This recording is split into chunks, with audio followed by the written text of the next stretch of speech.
y'all, what's up? My name is Avery and today I will be talking about some books that I really need to read. So recently I took a trip back home just for the weekend to go visit my parents back in my hometown, and I decided to pick a few books that I wanted to take back to the apartment that I wanted to read. And I think all of these I did not bring last year to my dorm room, where I didn't talk about them at all while they were at my dorm room, but I just felt in the mood to pick these up. And these are all books that have been on my TBR for a while, months. So they've been sitting on that shelf for a while. So I just wanted to let y'all know what books I brought back from my house. And yeah, tell y'all all about them. That's it. Anyways, let's get started. The first book I have here is The Glittering Court by Rochelle Mead. I think I bought this years ago in a book outlet box, and I've just never gotten around to it. I don't even think I read the description for this book, to be honest with you. It caught my eye again because my mom was in a bookstore recently and saw the third book and took a picture of it and sent it to me and was like, hey, this book's on sale, do you want it? Because she knows I love books. And I was like, sorry, no, that's the third in a series that I haven't read yet. And she was like, oh, okay, cool. And then I was like, oh yeah, wait, I have the first one, I've never read it. So I guess I'm just gonna read the summaries for y'all because I don't want to memorize them. I'm very tired from all the schooling. Big and sweeping, spanning from the refined palaces of Osfrid to the gold dust and untamed forests of Adoria. The Glittering Court tells a story of Adelaide, an Osfridian countess who poses as her servant to escape an arranged marriage and start a new life in Adoria, the New World. But to do that, she must join the Glittering Court. Both a school and a business venture, the Glittering Court is designed to transform impoverished girls into upper-class ladies who appear destined for powerful and wealthy marriages in the New World. Adelaide naturally excels in her training and even makes a few friends. The fiery former laundress Tasman and the beautiful Sirmician, I'm sorry, I'm horrible at pronouncing things, Serminican refugee Mira. She manages to keep her true identity hidden from all but one, the intriguing Cedric Thorne, son of the wealthy proprietor of the Glittering Court. When Adelaide discovers that Cedric is hiding a dangerous secret of his own, together they hatch a scheme to make the best of Adelaide's deception. Complications soon arise. First, they cross the treacherous seas from Osfrid to Adoria, and then when Adelaide catches the attentions of a powerful governor. But no complication will prove quite as daunting as the potent attraction simmering between Adelaide and Cedric. An attraction that, if acted on, could scandalize the Glittering Court and make them both outcasts in wild, vastly uncharted lands. So yeah, when I went home, I reread the summary because I didn't know what it was even about, and I was like, that kind of sounds really interesting. I can't believe I haven't read it yet. I hope I get to this soon, even though there are a lot of books on this TBR, but I just decided to bring books back with me that interest me now. I don't know if I want to get to it because it's in a series, and I don't have the other books yet. And I have made a book buying ban for myself until Christmas because look at all these books I have to read. But anyway, yes, this looks really good. I want to read it. Next I have is The Adoration of Jenna Fox by Mary E. Pearson. I actually read this, I believe, in like middle school. Like, it's yellowed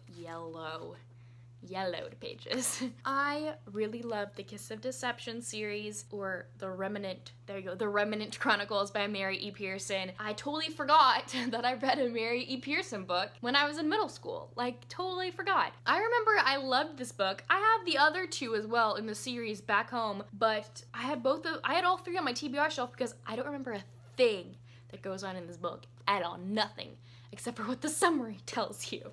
And it just says, everything is different. 17-year-old Jenna Fox has just awoken from a year-long coma, so she's been told, and she is still recovering from the terrible accident that caused it.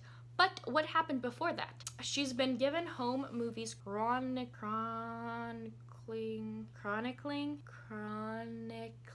is that a word? I'm sorry. Her entire life, which sparks memories to surface. But are the memories really hers? And why won't anyone in her family talk about the accident? Jenna is becoming more curious, but she's also afraid of what she might find out if she ever gets up the courage to ask her questions. What happened to Jenna Fox? And who is she really? I don't know what classification this is. Young adult, middle grade. I'm thinking young adult. I read this in middle school and like loved it a lot. I remember loving it, and I don't even know what happens in this book. I only know that this girl is in a coma. That's the only thing I remember. The only thing I remember is the first couple pages with her learning how to speak again. That's the only things I remember, and I just want to like get back into it and like knock out. Oh my gosh, I found tabbies. If y'all don't know, tabbies, and apparently back in middle school, they were dog ears on the bottom of pages, meant a kissing scene. So there's gonna be some kissing, which is a plus. But yeah, I told y'all, even back then, middle school, I would mark kissing scenes.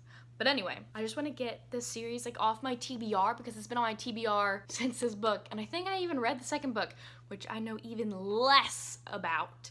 And I know I've never ever read the third one. So I want to get to this because I love Mary E. Pearson's other series. Hopefully I enjoy it as much as the other series. Next I have Devil in Spring by Lisa Kleypas. I believe I did bring this to my dorm room last year, but I don't think I even talked about what it was about, and I never even read it or tried to read it once. But I was going through my TBR shelf back home and read the synopsis, and I was like, that sounds good. Why haven't I read it yet? An eccentric wallflower. Most debutantes dream of finding a husband.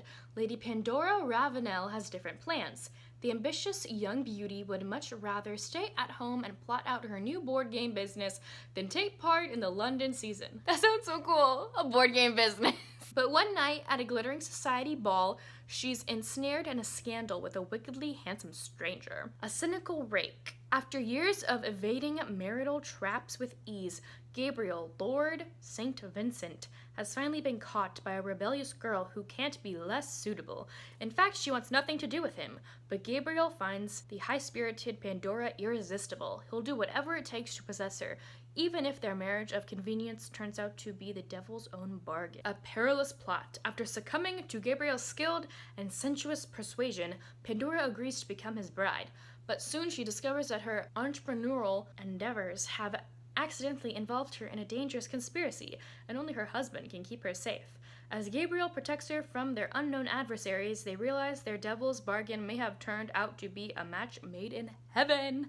That sounds so funny. She gets in a scandal, or like gets like, what is it? A dangerous conspiracy from making board games. That just sounds so nerdy, and I think I would love it. But this says The Ravenels, Book 3. I don't know if I need to read the other ones to get this one. Maybe that's why I've been putting it off, because I don't have the other two. And I think they're companion books. I think so. Don't count me on that. So I don't know if I'm gonna read this soon because I don't know if I can read this one without the first two. But this looks really good nonetheless. And the last book that I'm going to talk about today is Vasa in the Night by Sarah Porter. I think I got this book in my first ever Owl Crate box, maybe 2016. I got this book.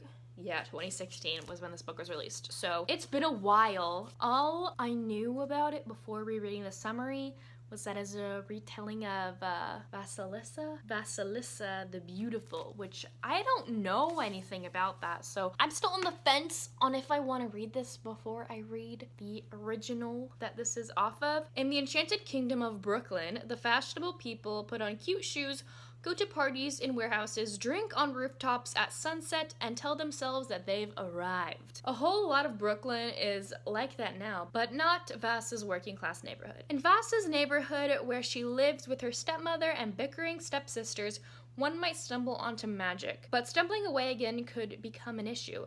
Babs Yagg, the owner of the local convenience store, has a policy of beheading shoplifters, and sometimes innocent shoplifters as well. When Vasa's stepsister sends her out for light bulbs in the middle of the night, she knows it could be easily become a suicide mission. But Vasa has a bit of luck hidden in her pocket, a gift from her dead mother. Erg is a tough-talking wooden doll with sticky fingers.